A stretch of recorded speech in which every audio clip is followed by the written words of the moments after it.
Et tard d'autres nuits, au matin, eh bien, j'ai pris ma petite musette, je me la suis foutue sur le dos. Je suis sorti, j'ai traversé le pont, j'ai monté dans Saint-Cloud, pris le train. Je suis descendu à la Garenne et j'ai fait le kilomètre qui séparait la gare de la Garenne, de Beson où était la boîte. Je l'avais jamais vue, enfin du moins je la voyais d'une façon tout à fait nouvelle. À bicyclette, je regardais peu devant moi, j'avais très souvent la tête dans le guidon. Alors que là, j'avais tout mon temps de voir. Il était 7 heures. Les gars commençaient à arriver. Les femmes avec leurs petites valises. Petites valises toutes petites, carrées. Avec la gamelle dedans droite, pour pas qu'elle se renverse. Puis moi, ma musette qui me battait un peu les fesses. Je tirais sur une cigarette. Je voyais l'usine dans le fond, avec des tas de cheminées. J'ai jamais compris à quoi les cheminées servaient dans une usine où on cardait du coton, mais enfin, il y avait des cheminées. Cheminées qui commençaient à cracher. Il fallait enjamber un petit bras de Seine, là, juste avant d'arriver à la tôle. À droite, il y avait les Capes de Lyon. J'avais pensé rentrer là-dedans. Et puis à gauche, il y avait la boîte, le coton. J'ai enjambé la Seine, mais je me suis arrêté au milieu, sur le pont. Puis je l'ai regardé couler. Puis d'un geste qui était devenu machinal, pour presque tous les types qui traversaient le pont, une manie, on crachait dans la flotte. Alors j'ai craché. Puis j'ai laissé passer les groupes de types. Je voulais pas être dans les premiers, je voulais pas qu'on me voie sans ma bicyclette. Personne ne me posait de questions, on ne s'occupait pas de moi là-dedans, mais on n'aurait pas manqué de remarquer que j'étais venu autrement. Et au dernier moment, juste quand la porte allait fermer, je me suis précipité, je suis rentré. Je suis rentré en me disant que si je pouvais, je ferais là aussi changer les choses. Mais j'en avais que peu de moyens. Il fallait gratter. Et alors j'ai rejoint mon coin. Moi, j'avais pas besoin de me déshabiller parce que je partais en bleu, je rentrais en bleu, je grattais en bleu. Tout ce que j'avais dans mon vestiaire, c'était une autre paire d'espadrilles qui était un peu trouée. Pas tellement usée en dessous, mais au-dessus, c'était un peu déchiré. Alors je les ai passés, puis je mettais les autres par terre, la musette par-dessus. J'ai retrouvé mon petit chariot. J'ai attendu que ça siffle. Puis quand la sirène a gueulé dans le truc, eh ben, je me suis mis en route. On était plusieurs à faire ça. Des bonhommes, des vieux surtout. Moi j'étais le seul jeune. J'avais ma machine attitrée, ma bonne femme, avec qui je parlais pas. En tout cas avec qui je n'avais jamais parlé. J'aurais même eu du mal si j'avais rencontré dans la rue à lui dire bonjour ou à la reconnaître. Je l'ai rejoint, puis là j'ai attendu. Il y avait 10 minutes d'attente avant qu'on aille la première balle. Alors ordinairement, les autres, puis moi aussi, on faisait un petit brin de ménage sur la machine. C'était une entente comme ça. Alors je prenais un gros bout de coton, et puis j'essuyais les minons, une heure après il y en avait autant, mais on faisait ça, pour s'occuper, pour pas montrer qu'on restait sans rien foutre à glandiner avec son chariot vide. Et puis quand il y a eu la première grosse balle, et ben, j'ai fait ce que je faisais toujours. J'ai ficelé ça, je l'ai mis sur mon chariot. Je l'ai poussé. J'avais plus du tout envie de mettre mon pied comme la semaine d'avant, en me servant du chariot comme d'une trottinette. Je poussais ça comme si ça pesait 10 fois plus qu'avant. Ça me semblait très dur à pousser. J'ai rejoint mon hangar. Je suis allé vers le fond. Les vieux n'allaient pas au fond. Moi, on m'avait laissé le fond. Ça me faisait faire à peu près 50 mètres de plus. Je décharge mon coton. C'était la première balle de la journée. Je tourne mon chariot. À vide, il n'y avait pratiquement pas de différence. Un gros tas de coton, ça pèse 30 kilos, 40 kilos maximum. Ça se sentait pas. Mais à la fin de la journée, ben, quand il était vide, ça allait mieux que quand il était plein. Là, ça allait aussi mal vide que plein. Je me suis mis derrière un autre type, puis j'ai avancé. Lui, il s'est arrêté à sa machine. Moi, j'ai continué. Je suis arrêté à la mienne. La bonne femme avait déjà eu le temps d'en faire un petit tas. Je le prenais entre mes bras, j'essayais d'en faire déjà un petit monticule. Au fur et à mesure que le coton sortait, je le pressais, je le tirais contre ma poitrine. J'en bouffais, j'en marchais, j'en respirais. Sur le coup de 10 heures, presque tous les jours, il y avait une série d'éternuements dans l'atelier. Les vieux, les femmes, les jeunes, à croire que le matin on avait les narines débouchées, puis vers 10 heures ça commençait à se remplir et le coffre il supportait pas ça. Alors on éternuait, on avait des grandes morphes qui pendouillaient, on s'essuyait ça avec leur verre de la main. Les bonnes femmes commençaient à gueuler. Il y avait comme ça une petite heure le matin qui était mauvaise. On sentait vraiment pas la colère.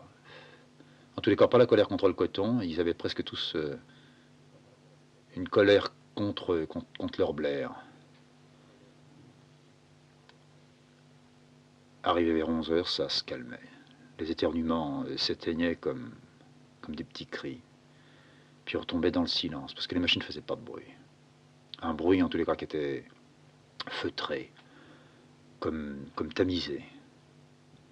Il y avait des grandes dents qui fouillaient là-dedans. Il rentrait serré, épais, presque dur, puis il ressortait léger comme de la neige. À midi, on arrêtait. Il y avait deux possibilités, ou bien aller dans un coin où on avait installé un grand réchaud à gaz et où tout le monde faisait chauffer sa galetouse là-dessus, dans de la flotte au bain-marie. Puis alors l'autre moyen, c'était de prendre sa galetouse et puis d'aller la bouffer dehors. Moi, j'aimais pas manger avec eux. D'abord parce que j'étais pas le plus jeune, mais en tous les cas, le plus jeune de l'atelier. Et puis j'avais droit à toutes les réflexions, les blagues sous-entendues, les mots qui, sans vouloir être blessants, moi me blessaient, me déplaisaient. Comme les fois précédentes, je suis sorti. Je me mettais au bord de l'eau. J'ouvrais ma galetouse et je la bouffais froide. Ma mère me recommandait de la faire toujours bien chauffer. Je disais toujours d'accord et je la mangeais comme ça, avec un bout de pain, une fourchette. J'avais droit à un tout petit verre de vin. Ma mère me mettait ça dans un petit flacon de quintonine. Il m'arrivait de terminer ça en 5 minutes. Puis d'autres jours, je faisais durer le plaisir. Ça n'avait rien à voir avec le menu, que ce soit très bon ou moins bon. Et cette fois-là, j'ai vraiment avalé toute la galetouse en moins d'une minute. Par là-dessus, je me suis tapé ma petite fiole de vin et j'ai resserré ça dans la musette, je me la suis mis sur l'épaule et j'ai commencé à marcher au bord de la Seine. Je connaissais très très bien le coin. Au début, j'allais revoir ma bicyclette et je vérifiais si tout était normal. Mais à la fin, Enfin, avant de ne plus revenir avec la bicyclette à l'usine, je m'en occupais plus. Elle m'attendait, comme moi j'attendais le vieux. J'ai marché. Je suis remonté jusqu'à la hauteur des Corbles de Lyon. Puis là, j'ai retrouvé d'autres groupes de types des Corbles de Lyon qui, comme moi, bouffaient au bord de la Seine. Alors j'ai fait demi-tour avant eux. Je suis revenu. Je repassais sous le pont, côté de l'usine. Je la sentais derrière moi, ni pesante, ni... Je la sentais, elle était là. Je commençais à devenir un ouvrier qui peut pas se passer de son usine, qui de temps en temps l'engueule, en rêve la nuit. Mais c'est rare. Très lentement, on fait partie d'elle. Beaucoup plus d'elle que du lit dans lequel on dort. Et puis je suis remonté. Mais j'avais le temps, j'avais mangé tellement vite. Alors j'ai tourné autour de l'usine. J'ai vu les vitres. J'ai deviné mon atelier. J'ai dépassé le hangar à bicyclette, j'ai même pas regardé. Je suis revenu vers l'entrée. J'ai cherché à voir l'heure. J'avais encore un quart d'heure à attendre. Si j'avais pu, je serais rentré tout de suite, puis j'aurais repris mon chariot et, même vide, je l'aurais poussé. J'ai résisté à cette envie-là très peu de temps. Je suis venu vers la porte, elle était ouverte. Je suis rentré dans l'usine. Au fond, il y avait mon atelier, mon chariot, mon numéro sur le chariot. Je l'ai poussé. J'ai fait le tour. Petit à petit, les femmes commençaient à revenir. Elles écrasaient toutes leurs cigarettes sous le pied à l'entrée. La mienne, celle avec qui je travaillais, je savais qu'elle s'appelait Blanche. Elle m'a vu de loin pousser mon chariot. Alors elle m'a montré du doigt, puis elle s'est mise à éclater. Elle disait des paroles que j'entendais pas, que je comprenais pas. J'ai fait un grand tour, une grande virée, au milieu des machines. Je suis venu me remettre devant la sienne. Elle s'est approchée. Elle m'a regardé. On est resté un petit moment comme ça. Moi, la tête un peu basse, et elle, me regardant peut-être le front ou le dessus du crâne. Puis on a été rappelé par la sirène. Tout s'est remis en route. Le bruit feutré, les petits chariots qui se remplissaient, les pas qui traînaient. Je continuais ma petite montagne. Le soir, quand je suis sorti, c'était la première fois que je prenais le train le soir. Je me pressais pas, j'avais tout le temps pour revenir à la maison. Je me demandais quelle serait la gueule du vieux ce soir. Et puis surtout, qu'est-ce que la mère dirait. Ils commençaient vraiment à me faire chier avec leurs histoires. Je me suis repris en cours de route, en arrivant près de la gare, à penser que peut-être un jour, je plaquerai tout ça. J'irai ailleurs dans une autre usine, mais dans une usine qui serait dans une autre ville. Puis j'ai pris mon train. Le soir, il y avait un peuple fou parce que tout le monde quittait à la même heure, alors que le matin, il y avait des quarts d'heure différents entre les usines. C'était des arrangements entre elles et les chemins de fer. Je me suis trouvé coincé, serré, entre des hommes, des femmes. Je cherchais dans toutes les gueules autour de moi, surtout dans la gueule des bonhommes.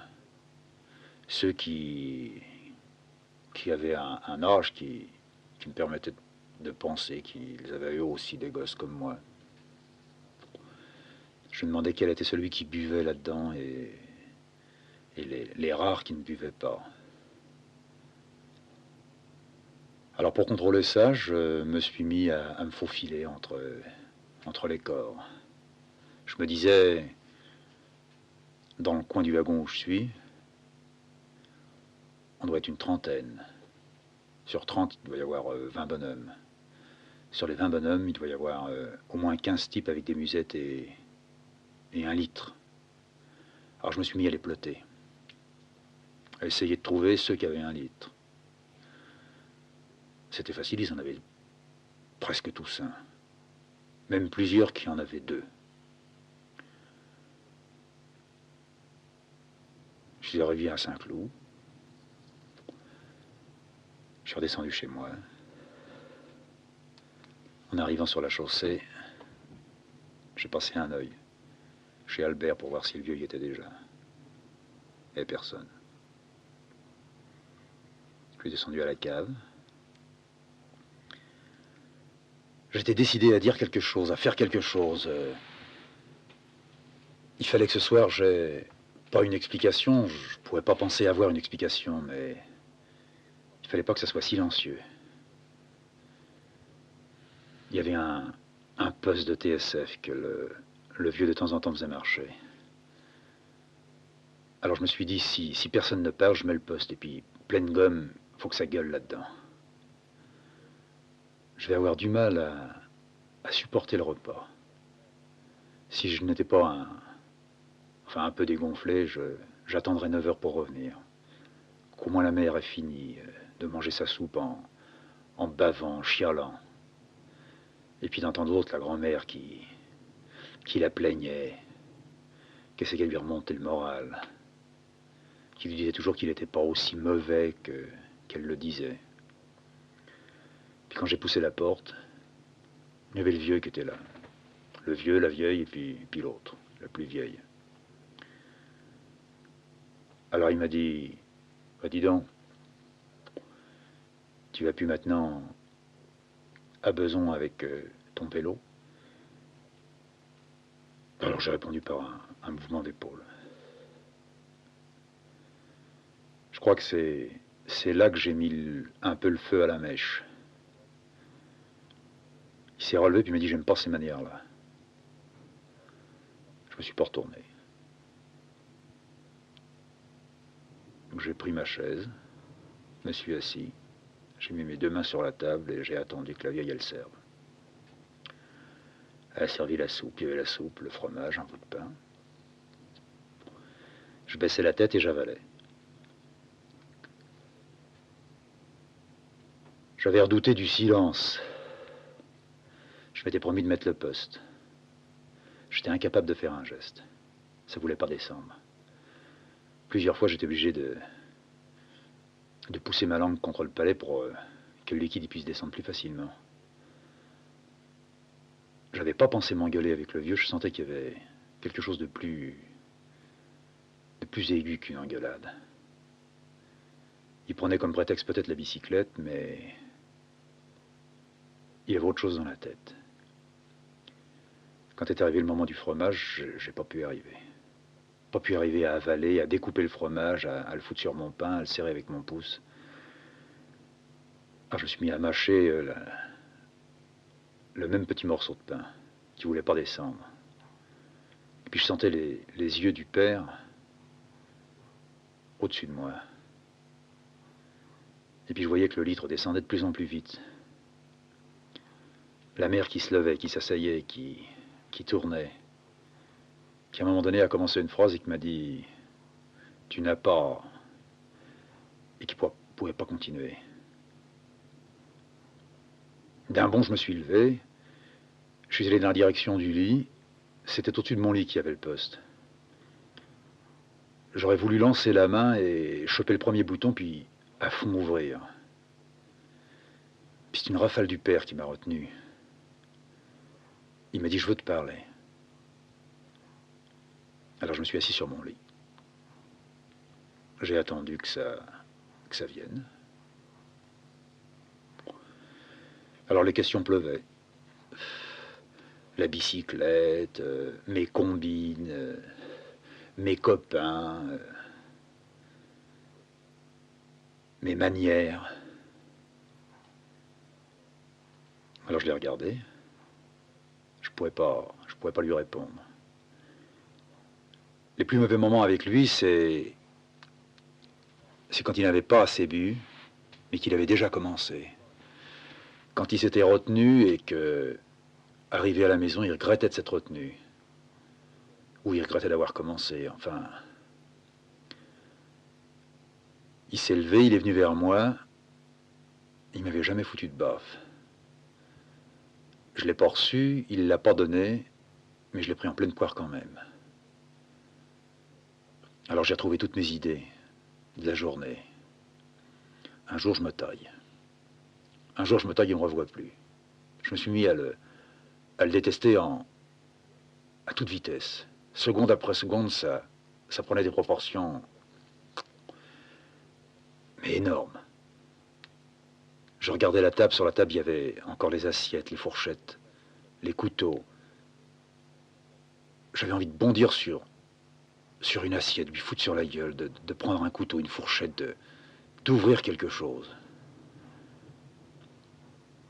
Je ne pouvais pas me calmer, je ne savais pas me calmer. Alors je me suis levé d'un bloc. Je l'ai regardé, j'ai cru que j'allais parler. Il a bougé, il a reculé. Il me semble qu'il a eu peur. Je me suis légèrement baissé, je ne pouvais plus m'arrêter. J'ai foncé sur lui. J'ai mis un coup de tête en pleine poitrine. Il s'est boré tout chancelant en arrière, il a ouvert les bras, il essayait de se retenir après le rideau qui coupait la cave en deux entre ce qui tenait lieu de bout de cuisine et puis l'autre partie de chambre à coucher pour la grand-mère et pour moi. Il s'est assis sur la table a basculé, les assiettes se sont borées, le pinard s'est répandu par terre. Le vieux s'est pas relevé. J'ai pris la porte, je me suis débiné. J'ai monté, je me suis retrouvé dans la rue et j'ai commencé à tourner autour du pâté de maison. Alors c'était simple, je connaissais le circuit, je l'avais fait en étant môme des milliers de fois. Un peu la chaussée du pont, un petit peu le bord de la Seine.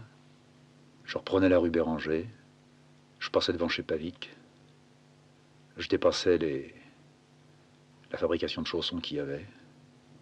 Je revenais un peu par la rue de Sèvres, je retrouvais le rond-point, sur le rond-point la chaussée. Je suis pas rentré. J'ai fait le tour peut-être 10 fois. Et puis au dernier tour, je me trouvais dans la rue Béranger. Il y avait des becs de gaz. J'ai regardé un peu derrière, un peu à droite, un peu sur mon trottoir. J'ai relevé la tête. Je voulais m'assurer que personne ne me voyait. Il devait être 9 heures. 10 heures peut-être. Le bec de gaz, je l'ai pris à bras-le-corps. Puis j'ai relevé mes jambes. Puis je me suis mis après lui comme si j'allais grimper en haut. Mais j'ai pas bougé. J'étais à 1 mètre du sol, à le serrer. Il était froid. Je pouvais plus lâcher prise. Et au fur et à mesure que la position durait, que moi je serrais parce que je sentais que sinon j'allais glisser, me retrouver le cul sur le trottoir, j'ai senti ma queue qui devenait raide le long du bec de gaz. Puis à travers mon froc, je sentais la fonte, beaucoup plus froide que je la sentais avec mes mains. Puis lentement, je me suis mis à bouger. J'avais fermé les yeux. Il me semblait que plus rien n'existait autour de moi. Qu'il n'y avait plus de cave, il n'y avait plus de vieux. Il n'y avait surtout plus de beson, plus de coton. Je perdais tout doucement connaissance. Pas perdre la connaissance en tombant dans les pommes, je perdais la connaissance en oubliant que j'étais sur mon bec de gaz. Et puis tout à coup, Ça m'est tombé dessus. J'ai chopé un coup sur la nuque, une rafale de coups, de baffes. J'ai lâché prise, je suis tombé par terre. Alors là, j'ai retrouvé connaissance. Je me suis relevé d'un bond. J'étais face à ma mère. Puis elle me dit, disons, espèce de petit... Puis elle n'arrivait pas à trouver l'autre mot. Alors j'étais devant elle, mais... Comme quand le vieux rentrait la nuit et que j'étais plus jeune, il faisait un ramdam terrible qui me réveillait en sursaut. J'étais pris d'une panique. Je me replongeais sous les draps et je tremblais. Je sentais que mon corps entier était secoué, était chaviré. Là, j'ai retrouvé la même impression, la même sensation, les mêmes douleurs. Et la vieille qui avait rabaissé ses bras sur le côté, qui avait deux yeux immenses, qui me bouffait avec. Il y avait que ça dans sa tête. Il y a toujours eu que ça et un peu les lèvres pour moi, qui voulait me parler avec les yeux, qui comprenait pas ce que je faisais quand elle m'a pris. Et moi, je sentais dans mon froc quelque chose de froid qui continuait. J'avais dû juter. Les choses se sont calmées. Enfin, je crois qu'elles se sont calmées un peu en elle. Puis elle m'a dit, mais tu deviens dingue. Pas assez que tu te mettes pendant 8 jours, pendant 1 mois, pendant 10 mois à astiquer ta bicyclette et puis d'un seul coup, fini la bicyclette. Pas assez que pendant des heures, tu te regardes devant la glace. Pas assez qu'on te dise que t'es le portrait craché de ton père. Faut que tu fasses encore mieux que lui, autre chose que lui. T'imagines si quelqu'un dans le quartier t'avait vu là pendu après ton bec de gaz? T'avais l'air de quoi? T'avais pas l'air d'un con. Moi je te le dis, t'avais l'air d'un... Enfin c'est pas croyable. Quelle idée. À 15 ans, se foutre après un bec de gaz et puis même pas monter après, rien si encore t'avais été en haut. Mais rien, tu bougeais pas, t'étais là. Moi je t'ai suivi. Mais qu'est-ce qui te prend? J'ai rien dit. Elle m'a dit, allez, rentre à la maison. Je l'ai suivie. Elle marchait devant moi. Elle était restée en espadrille, en charentaise. Il y avait cette tatane qui faisait flic-flac sur le macadam. Chaque fois que j'entendais ce bruit-là, je le voyais, j'en quittais un pour retrouver l'autre. J'étais fixé sur ses talons, avec les deux tendons qui étaient maigres et puis qui d'un seul coup passaient dans la pénombre entre deux becs de gaz, puis que je retrouvais à l'envers, avec une ombre qui les contournait, puis qui d'un seul coup disparaissait pour me les redonner tout tendu, un peu violet, d'un blanc violet. J'ai relevé la tête et je regardais son dos. Un dos maigre, qu'elle n'avait pas pris la précaution de couvrir, avec ses épaules qui remuaient lentement, qui n'étaient pas en accord avec son pas sec. Alors j'ai compris, comme toujours, elle chialait. Elle marronnait dans son coin, elle pensait à des tas de trucs.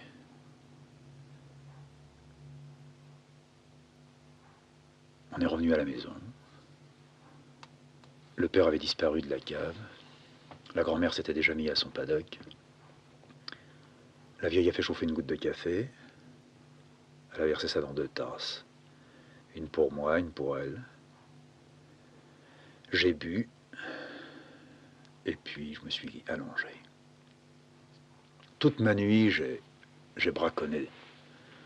J'imaginais le pire, mais pour moi le pire était magnifique. Je me voyais sur un bateau. 10 secondes après, je me voyais sur une locomotive. Et puis après sur un cheval. Et puis comme ça continuellement sur quelque chose. Sur une machine. Sur un avion. sur un bec de gaz. Je tombais un peu dans le sommeil. Je me relevais 10 secondes après. Je voulais pas dormir. J'étais pas agité, j'étais autre chose qu'agité.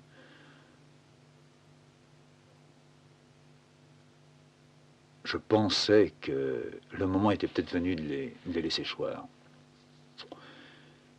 De foutre le camp et d'essayer de ne plus les voir.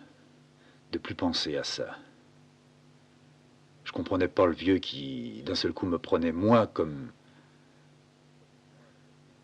objectif pour une brusque colère.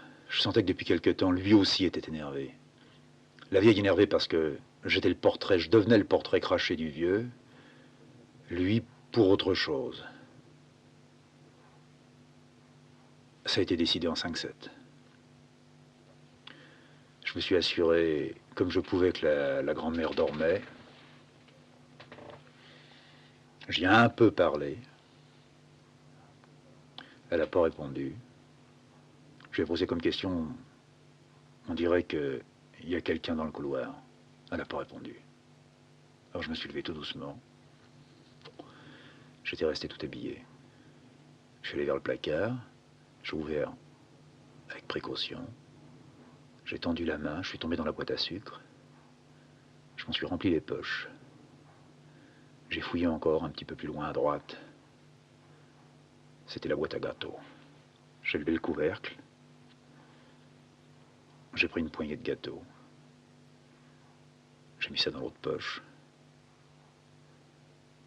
Puis je me suis tiré en douce. Sur la pointe des pieds, sans passer par le couloir. Dans la cour, j'ai pris directement, tout droit, vers le fond où il y avait un portail, par où les types rangeaient leur bagnole. Je me suis retrouvé dans la rue Béranger. Et là aussi, j'ai retrouvé les becs de gaz. Mon bec de gaz.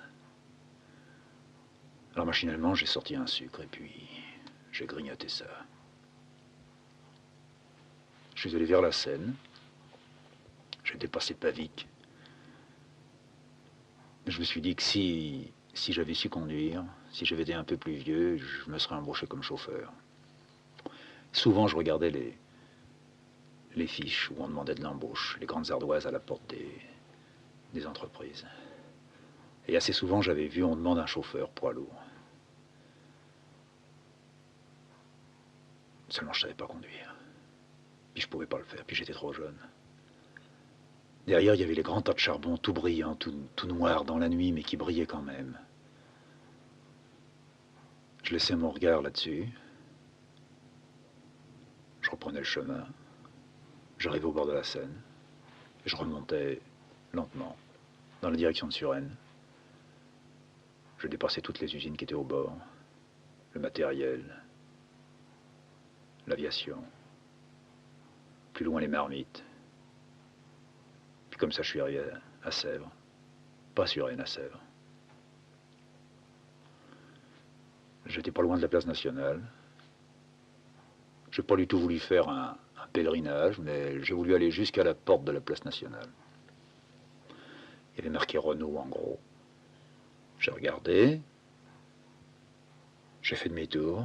Je suis revenu vers Marcel Samba. Je suis passé devant chez Pilouface, là où ça se terminait toujours pour le vieux. Tout était fermé. Il était peut-être 3 heures, 4 heures du matin. Lentement, les petites lumières commençaient à éclairer ici et là. Chaque petite lumière qui sautait et que j'attendais, ça me mordait à la bouche. Je me demandais qui est-ce qui vivait là-dedans. Comment on vivait là-dedans. Vivre en étage, c'était autre chose que de vivre là où je vivais. Je trouvais pas ça mieux, je trouvais ça autre. J'avais pas de copains qui vivaient en étage.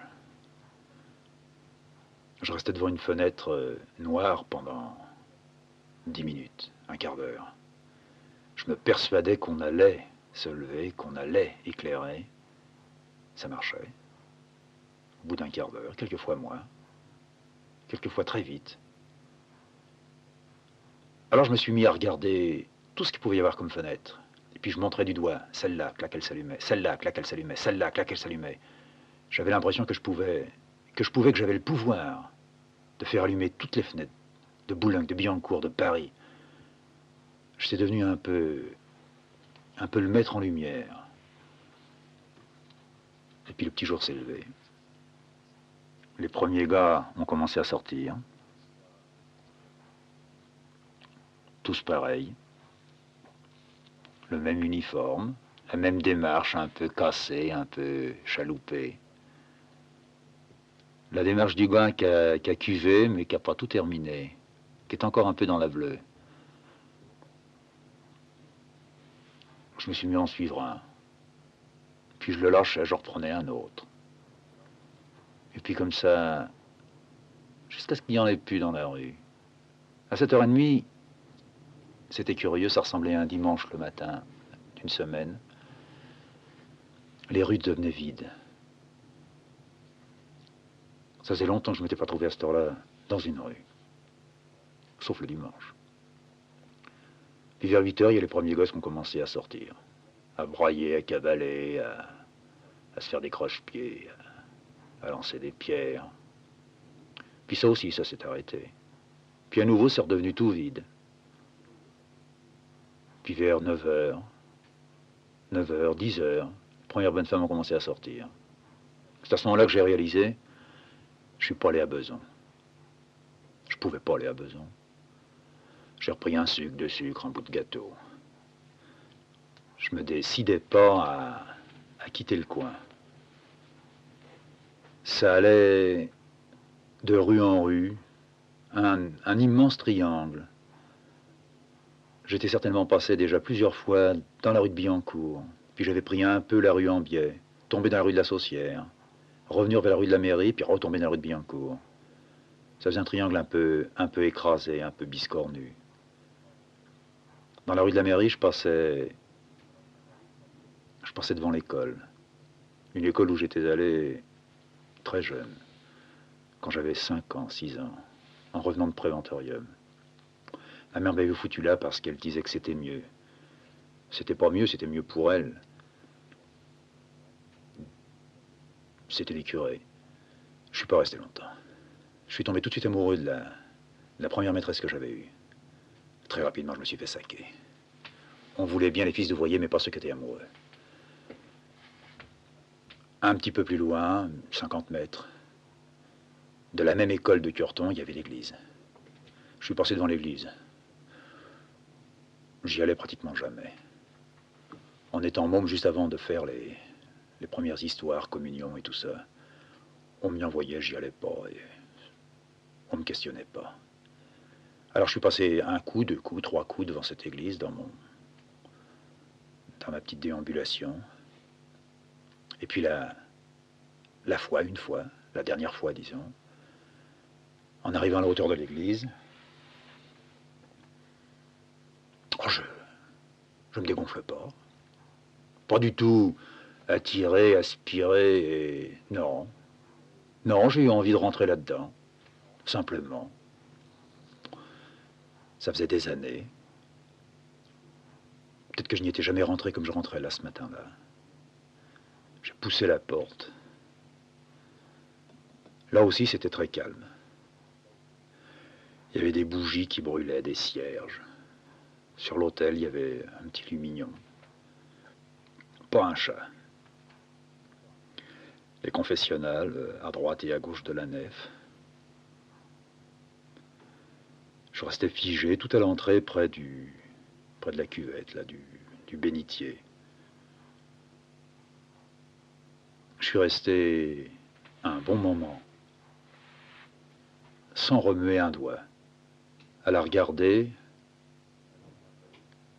exactement comme une chose qu'on n'a jamais vue, sans rien ressentir, sans me dire je suis dans une église, sans même avoir envie d'aller plus loin. Et puis, au bout d'un petit moment, je me suis dit je vais aller jusqu'à là-bas. Alors là-bas, c'était le bout de l'église, mais ça aurait pu être un autre bout. C'était l'autel. Je pensais à rien, je pensais Pas plus à la grand-mère avec ses prières le soir qui me faisaient chier, qui ne me faisaient plus chier, qui m'avaient fait chier pendant des soirs et des soirs. Et qui me disait tu devrais, et qui marmonnait son truc. Et moi je marmonnais quelque chose, mais je marmonnais pas ce qu'elle me disait de marmonner. Parce que ça m'énervait, parce qu'on voulait, parce qu'elle voulait. Mais là j'avais pas du tout d'idée de ce genre. Je suis arrivé près de l'hôtel, pour rien au monde je me serais agenouillé, j'ai regardé. Ce qui peut-être m'avait attiré, m'avait impressionné, m'avait rendu si silencieux après toute cette nuit-là. C'était un autre silence qu'il y avait là-dedans. Puis juste à côté de l'hôtel, il y avait, je crois, un autre, ce qu'on appelle une petite chapelle, enfin, je sais pas, un petit coin particulier où il y avait encore d'autres cierges qui étaient là. Et dans un cercueil transparent, qui tenait lieu, je crois, aussi de petit hôtel sur le dessus, sur son haut, il y avait à peine éclairé par les petits cierges qui dansaient là, en cire, l'image de leur Vierge. Alors je me suis approché très près. Elle avait les yeux à peine entr'ouverts, les mains comme il se doit sur la poitrine, les pieds bien l'un contre l'autre, le tout recouvert par une robe aux plis devenue un peu sale par la poussière. Tout ça était d'un bleu ciel gris clair. J'ai regardé ses lèvres, ses yeux. Je devinais ses oreilles sous ce qui devait être un voile. Et j'ai eu besoin de parler. De parler, mais pour lui dire quoi? J'avais surtout pas envie de lui dire Vierge ou... Et puis pas Marie. Marie, je pouvais pas supporter ce nom-là. Ma cousine s'appelait Marie, je pouvais pas la blairer. Et puis Marie, c'était vraiment les prières de la vieille. Alors brusquement, en me rapprochant encore plus près de la vitre, alors je lui ai dit Blanche, sans trop me rappeler que Blanche c'était l'autre, là-bas, à Beson dans le coton. J'ai dit Blanche, c'est tout. J'ai répété ça, Blanche, Blanche. Je devais changer un peu ma voix. Puis je me suis reculé, je suis sorti de l'église, j'ai retrouvé la rue, je me suis perdu. Comme on peut se perdre dans une ville qu'on ne connaît pas, mais comme on peut se perdre encore mieux dans une ville qu'on connaît très bien. Moi, je connaissais très bien Boulogne. Je connaissais non seulement les rues, mais je connaissais tous les couloirs. Les impasses, c'était un jeu. Mais dans le fond des couloirs, quand il y avait des cours, et qu'entre cours, on pouvait passer d'une maison à une autre pour déboucher dans une autre rue, eh bien, j'avais perdu complètement Boulogne. Je me dirigeais sur lui comme on se dirige dans un rêve, sans connaître la direction, mais en sentant qu'il y a une direction.